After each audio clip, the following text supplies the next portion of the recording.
หาไก่อยู่นี่เด็กไปเด้อลึกอยู่เลย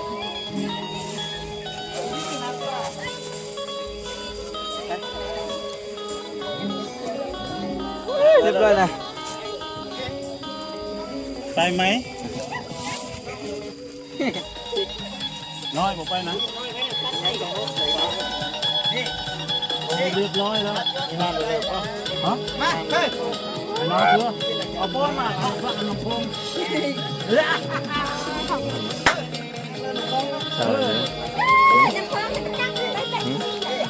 เจ้านี้ได้สิกันจับเอาทุกเม็ด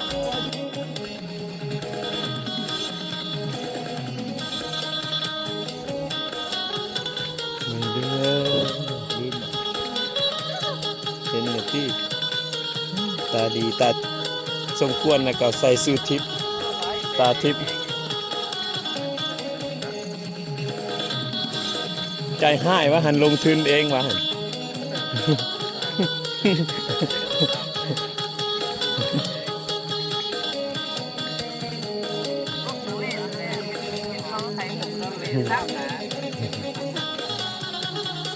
เจ้าไทยหูเลยตั้งแต่ซักมา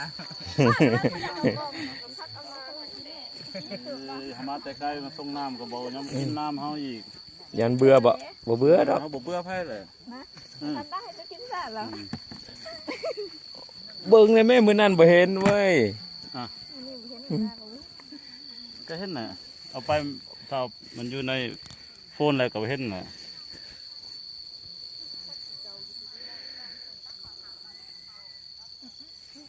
เจ้าก็คือการเบิ่งเฮ้ยโอ้ยเจ๊งใจกองแตกถ้าแตกเอาทิ่มเลยนะนี่ฮะทิ่มกับฟ้าให้ถ้าแตกกับฟ้าทิ่มซื้อไหมกำลังพักผ่อนย้อนอารมณ์เด้อ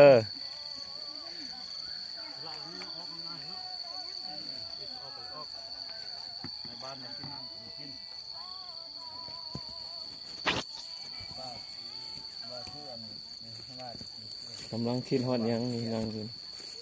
ใจให้บ่มีไฟซักลงเข้าแต่ฮะเพื่อนนี่มันตกไปฟังนั่นบ่เลี้ยวกะเลี้ยวกล้องไปอยากเบิ่งกล้องยันแฟนให้บ่ฟังอุ้ยแฟนก็ได้อยู่นี่เอาไปกล้องก็กล้วยยังแตกเนาะถ้าแตกเอาทิ่มอยู่นี่นะฟังแล้วจะเอาหูไผ่บาวญี่ปุ่นเบิ่งแดงเด้อเขามีกำลังใจมากมาทายค่อยเป็นนักเขาส่งค่อยมาเป็นนักสืบมาทราบว่านี่มีจักคน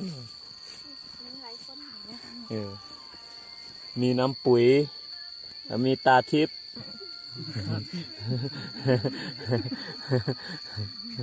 มีเกสรดอกไม้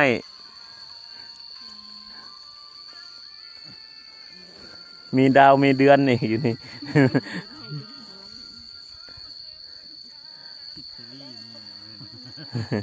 เดือนในออกกลางเว้นเลยนี่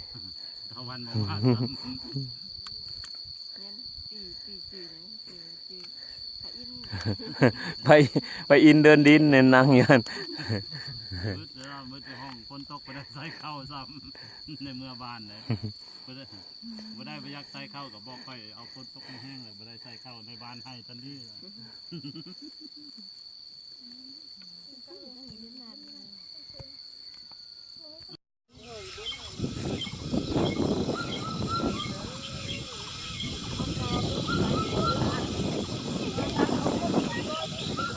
บ่ต้องยานเด้อ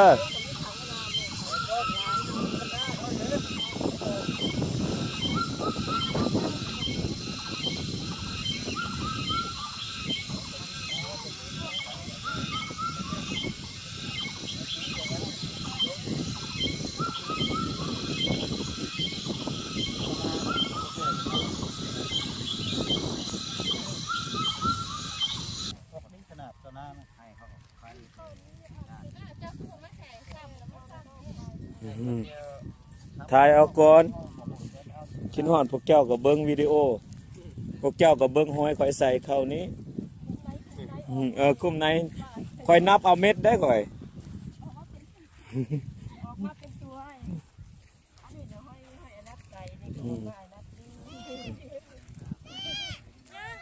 ยามเกี่ยวก็โทรหามาเกี่ยวให้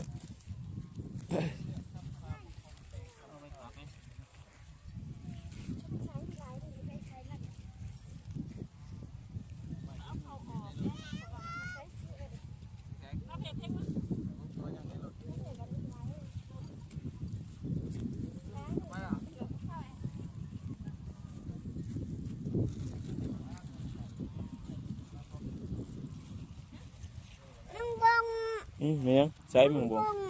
ใส่ เฮ็ดเด้อ บ่ต้องจับเด้อลูก นั่งบง ยังบ่บ่ ใส่ไปเลยแล้วก็ใส่ทั้งที่ตึ๊บเต้ยจะย่างเลยได้พุ่นนะ ได้เข้าก็ได้สั่น ตะลี่มันมาซื้อดิน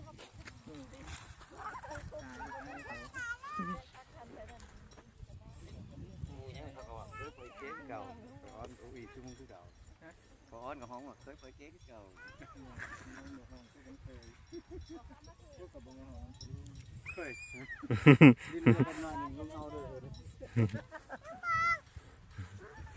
เป็นหยังตีขาไก่ให้ตัวหนึงแล้ววะ แล้วเลย ขาไก่ให้ตัวหนึงเด้อเคยไปสิแล้วเลย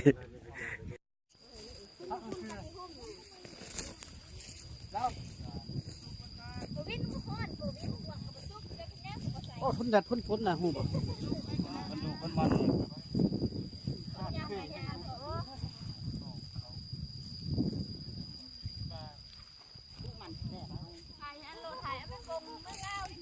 อืม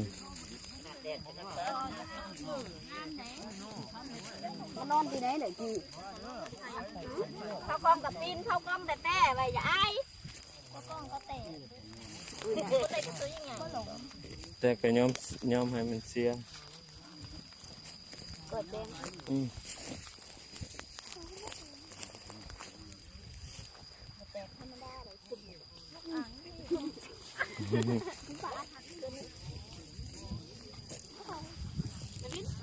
แล้วก็ไปหามอ่างเขามาสิใส่ทั้งสิบให้ มันยังอยู่เอามา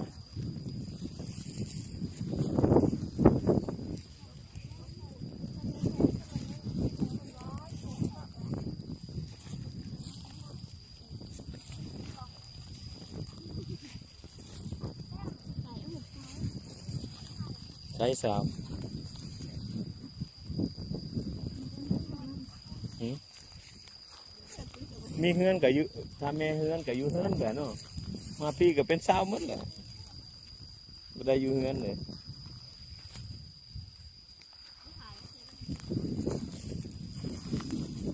เบิ่งเอาเด้อคนดูคนมันนี่ใครหาเมียกับหาแนวนี้แหละ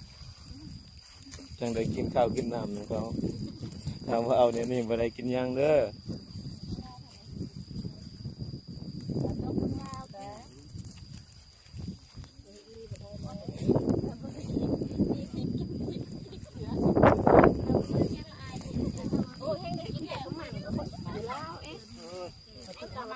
บ่มีแห้งสั่ง เบิ่งพอเท่าตุ้ยนี่มันมีเรื่องอยู่บ่อน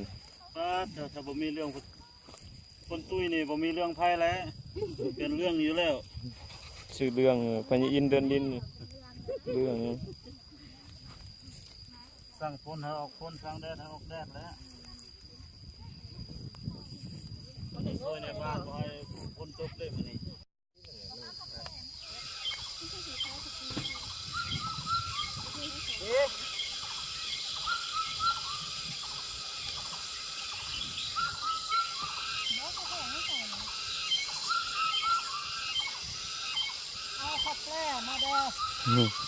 คนเขาแปรรูปบ่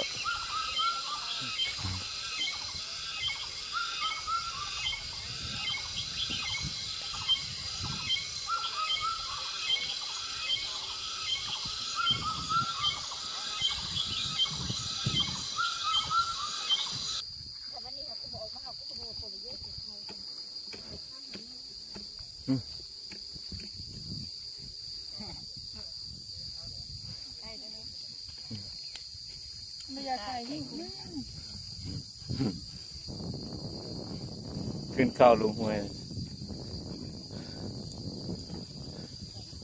ไม่เห็นหน้าเห็นตาเมื่อยละเราเมื่อยละพูนี่นั่นน้องสาวคนนี้ขี้ข้านติ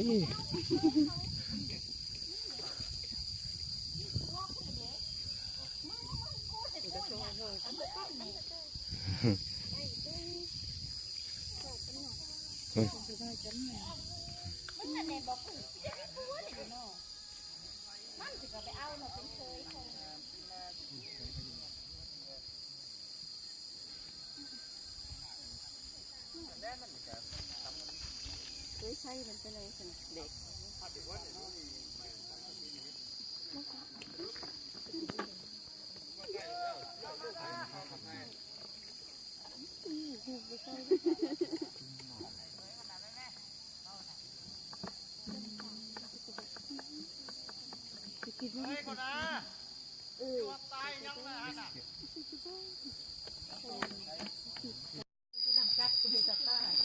ตั้งน้องตั้งบ้านเต้ฮักกัน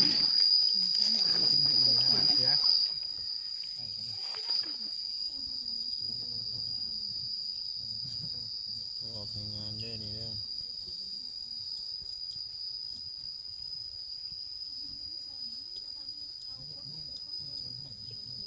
มันบุขึ้นกับไทยหูก้าแต่อาหารมันแซ่บเนาะมันไม่ได้ขึ้นกับนี่เป็นเอาแอบนึงยัดใส่ก็ได้คนเดียวอันนี้เป็นที่ระลึก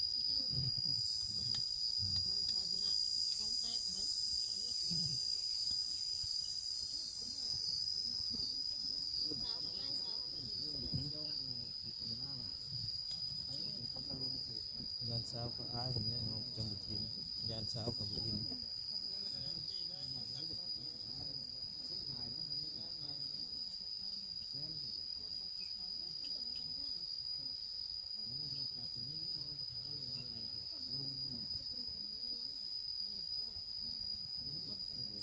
นี่ผู้ออกให้งานลายชุด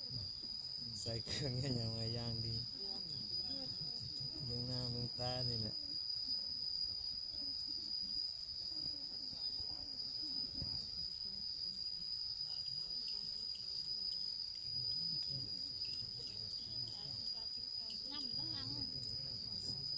เจนเข้าบ่ผู้ออกให้งานลายก็ได้กิน